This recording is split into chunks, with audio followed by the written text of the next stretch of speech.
안녕하세요. 저는 요즘 우리 남편 덕분에 정말 효녀가 된 것 같습니다.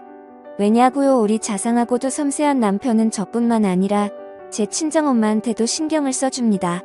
친정엄마가 어디 아프시다고 하면 바로 병원으로 모시고 가주고 뭐 먹고 싶다고 저에게 얘기를 해서 남편에게 말을 하면 남편이 바로 알아듣고 바로 음식점을 예약을 하고 그럽니다. 그리고는 다음부터는 저한테 직접 말씀하시라고 굳이 집사람에게 말해서 보답 느끼게 하면 저도 그런 거 싫다고 말을 합니다. 세상 어떤 남자도 부럽지 않을 만큼 저한테도 저희 친정엄마한테도 잘해주는 우리 남편을 저는 너무 자랑스러워합니다. 그래서 친구들한테도 우리 남편네 친정엄마한테도 엄청나게 잘해준다고 입이 아플 정도로 자랑했습니다. 니네 남편은 평생을 살아도 친정에 뭐에다 준 거 있냐고 하면서 애들이 절 재수없어 할 때까지 자랑을 했습니다. 그런데 저를 예전부터 조금씩 일을 하던 친구가 저에게 야, 네 남편 혹시 네 친정엄마 돈 보고 네 친정엄마랑 바람다면 어떡하냐고 하더라고요. 야, 그럼 정말 꿀잼일 텐데 하면서 비웃듯이 저에게 말을 했습니다. 저는 그 말에 야, 너 선 넘는다 자제해라 하고 조금 정색을 하고 말했습니다. 그러자 친구는 흐뭇하면서 딴청을 피우더군요. 그런데 저도 여자인지라 남편이 저에게만 잘해주면 되는데 굳이 저희 친정엄마에게 이렇게 잘해주는 이유가 궁금했습니다. 진짜 우리 집 돈 때문일까 아니면 정말 혹시 우리 친정엄마랑 하는 생각이 들었습니다. 저는 그래서 친정엄마랑 남편이 그런 사이인지 아닌지 확인을 하기 위해 조금 남편의 뒤를 밟았습니다. 그런데 정말 제가 그동안 몰랐던 것들을 알게 되었습니다. 남편은 그동안 저 몰래 저희 친정엄마를 자주 만났던 거예요. 친정엄마는 사실 다른 나이 드신 주부와는 다르게 조금 젊어 보이고 관리를 아주 잘한 편입니다. 그래서 어떨 때는 저보다 어려 보여서 친정엄마한테 조금 자격지심이 있는 편입니다. 그래서 결혼을 하고 나서부터는 친정집에 찾아가는 게 자연스레 줄어들어서 친정엄마가 뭐하고 사시는지 관심이 없었습니다. 그런데 저 모르게 우리 남편을 만나서 엄청 후유오식을 하고 있더군요. 남편은 저희 친정엄마를 데리고 저와는 한 번도 가본 적이 없는 고급 레스토랑의 아쿠아리움 그리고 심지어 미술관과 전시회 등 보통의 여자들이 자신의 남자친구 또는 남편과 같이 가고 싶어하는 곳들을 갔습니다. 제가 자신들을 미행하고 있다는 것은 눈치채지 못하고 온갖 연인들이 할 수 있는 행동도 서슴지 않고 했습니다. 손을 잡는 것은 기본이며 얼굴에 뭐가 묻었으면 그 크기 큰 손으로 자신에게는 장모인 여자의 얼굴을 살포시 잡으며 휴지로 닦아주는 그런 행동까지 했습니다. 그리고 더욱 저를 부들부들 떨리게 하고 열이 받게 한 것은 호텔이었습니다. 저도 남편과 살면서 한 번도 가본 적이 없는 호텔이었습니다. 집에서 그냥 밥 먹거나 여행을 가도 그냥 당일치기로 갔다 오는 것을 좋아하는 남편이었는데 제가 알던 남편은 다른 사람이었습니다. 자기 장모와 함께 있는 남편 놈은 활짝 웃으며 어떤 호텔이 좋을까 또는 장모에게 자기라고 부르며 어느 호텔을 가야 더 좋은 서비스를 받을 수 있을까 등등 저한테는 전혀 보이지 않았던 모습들을 보이며 저를 더욱 비참하게 만들었습니다. 저는 그렇게 둘이 미행하던 도중 갑자기 너무 비참한 나머지 도중에 집으로 돌아왔습니다. 나는 이제 남편에게 관심거리 중에 10분의 1 정도도 차지하지 못하는 건가 하는 생각과 함께 정말 남편을 어떻게 해야 하지 온갖 생각이 들었습니다. 바로 그 순간 집 현관 도어락 비밀번호를 누르고 남편이 들어오는데 저는 눈이 돌아버려서 제 옆에 있던 석고상을 남편에게 던졌습니다. 그 석고상은 정확히 남편의 머리에 맞았고 남편은 결국 119 구급차에 실려가게 되었습니다. 저는 구급차에 따라 타고 병원으로 이송이 된 후 남편이 응급실에 누워서 치료를 받는 도중에 그냥 병원을 나왔습니다. 그리고 제 친정엄마에게 가서 당신이 잘 가지고 놀던 내 남편이 지금 병원에 있으니 한번 가보라고 그렇게 말했습니다. 친정엄마는 사색이 되어서 병원으로 달려갔고 저는 제 집으로 가서 커피를 마시면서 어떻게 상황이 발전해 가는지 기다렸습니다. 저에게 아무 연락도 하지 않는 친정엄마는 제 남편을 데리고 집으로 왔습니다. 자신이 바람을 핀 남자를 데리고 남자의 와이프이자 자신에게는 딸인 사람의 집에 와서 잘도 챙겨주더군요.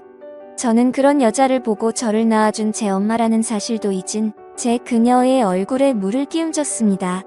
그때 손에 남편의 얼굴을 닦아줄 물이 담긴 대야통이 있었는데 그게 날아가서 온 집안 바닥이 물바다가 되었죠. 친정엄마는 저를 보며 이게 무슨 짓이냐고 저를 보며 말했습니다. 저는 제 친정엄마에게 얼굴에 철판을 깔아도 유분수지 딸이 떡하니 앞에 앉아 있는데 딸의 남편하고 그렇게 바람을 피냐고 그러자 그 순간 친정엄마는 저를 노려보던 눈빛이 조금 흔들리더군요. 도대체 당신의 머릿속에는 뭐가 들었냐고 그렇게 남자가 굶어서 딸의 남편이라는 것도 있고 그렇게 남의 남자를 건드리냐고 소리를 질렀습니다. 친정엄마는 그 말을 듣고 얼굴이 축 처지는 표정을 지으며 식탁에 앉아 있었습니다. 그리고 나서 그래 네 아빠는 날 여자로 보지도 않고 이제는 그냥 식모 취급을 하는데 나도 여자가 남자한테 사랑을 받고 싶고 잠자리를 하고 싶었다. 그런데 남편은 나의 여자 취급도 안 하지 내 눈에 들어오는 건 사이뿐이지. 그래서 이러는 게 잘못됐다는 것을 알고도 멈출 수가 없었다고 담화를 하였습니다. 저는 눈 하나 깜짝하지 않고 그 말을 다 듣고 나서 몰래 켜둔 녹음기를 보이며 그러냐고 이걸 남편에게 들려줘도 상관이 없겠네 하며 친정엄마에게 말했습니다. 단순히 자신의 욕구를 채우기 위해서 자신의 딸의 남자를 만났다고 하면 남편은 뭐라고 하려나 하고 친정엄마를 협박하자 친정엄마는 제발 그러지 말라고 저에게 빌었습니다. 저는 그 소리에 당신은 이미 남편을 버리고 다른 남자와 바람을 핀 불륜녀에 불과하고 친딸의 남자와 간통한 것에 불과하다고 말을 하며 그냥 다 필요 없고 아빠한테서도 나한테서도 그냥 떠나라 하고 말했습니다. 친정엄마는 그 소리에 나 이렇게는 못 끝낸다. 제발 살려달라고 하는 도중에 방문이 열리며 남편이 붕대를 감은 머리를 손으로 짚고 비틀거리며 나왔습니다. 남편은 저에게 자신이 잘못했다고 장모님은 아무 잘못도 없다고 말하며 이건 둘의 문제지 장모님의 문제가 아니라고 했습니다. 저는 장모님을 보며 일단 집으로 돌아가라고 말을 했습니다. 저는 다시 열이 뻗쳐서 남편에게 온갖 물건을 던졌습니다. 이제 치료를 받고 돌아와 아직 몸이 온전치 않은 남편은 제 손에 그냥 나가 떨어지더군요. 저는 결국 머리끝까지 화가 나서 집을 모두 부셔버렸습니다. 식탁에 깔린 유리며 전기밥솥, TV 등등 보실 수 있는 것은 다 때려 부시며 집안을 난장판으로 만들어 놓고 나서 헉헉거리면서 소파에 앉아 있었습니다. 저는 남편과 친정엄마에게 나가라고 소리쳤습니다. 나가서 둘이 아주 잘 살아보라고 그리고 나중에 가서 후회해보라고 하고는 제 방으로 들어갔습니다. 그리고 침대에 누워서 울었습니다. 다음날 아침에 눈을 떠서 거실에 나가보니 엉망이 된 집안이 보였습니다. 저는 식탁 의자에 앉아 엉망이 된 부서진 집을 보면서 그동안 남편과 쌓아온 추억을 떠올렸습니다. 웃으면서 하나 둘씩 살림살이들을 사서 집에 놓았는데 그게 모두 헛된 짓이었구나 생각이 들었습니다. 저는 집을 나와서 아빠에게 갔습니다.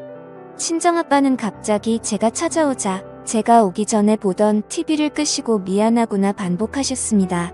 이미 아버지도 아시고 계셨지만 어찌할 수 있는 방법이 없어 그냥 지켜보고만 되셨던 것입니다.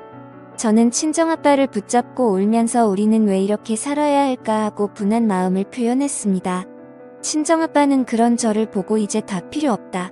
이제 꼴도 보기 싫고 그냥 너랑 나랑 이렇게 살자고 했습니다. 저도 친정아빠의 말을 듣고 그러자고 했습니다. 저는 친정아빠의 도움을 받아서 남편과 살던 집을 수리해서 부동산에 팔려고 내놓았습니다. 그리고 저는 짐을 챙겨서 아버지의 집으로 들어갔습니다. 친정엄마는 이미 침을 가지고 남편과 나간 뒤 이어서 아빠도 많이 척척하셨는지 제가 오니까 너무 기뻐하셨습니다. 저는 그날부터 남편과 친정엄마를 잊고 살고 있었습니다. 대신 가슴 한 칸에는 작은 마음을 풀고 있었습니다. 만약 다시 내 눈앞에 둘이 나타난다면 정말 그때는 둘을 죽이고 내가 살인자가 되고 말지. 그들이 행복해하는 모습을 못 본다고요. 이런 일이 세상에 존재하는 일일까 하는 마음으로 꾸며낸 이야기라고 생각하겠죠. 하지만 실제로 겪은 사람은 정말 지옥보다 더 심한 고통을 겪으면서 살고 있습니다. 여러분은 이런 일을 겪지 않으셨으면 하는 마음과 함께 여러분에게 조언을 드립니다. 여러분의 가정은 여러분들이 지키는데 가장 좋습니다. 제 사연 들어주셔서 감사합니다.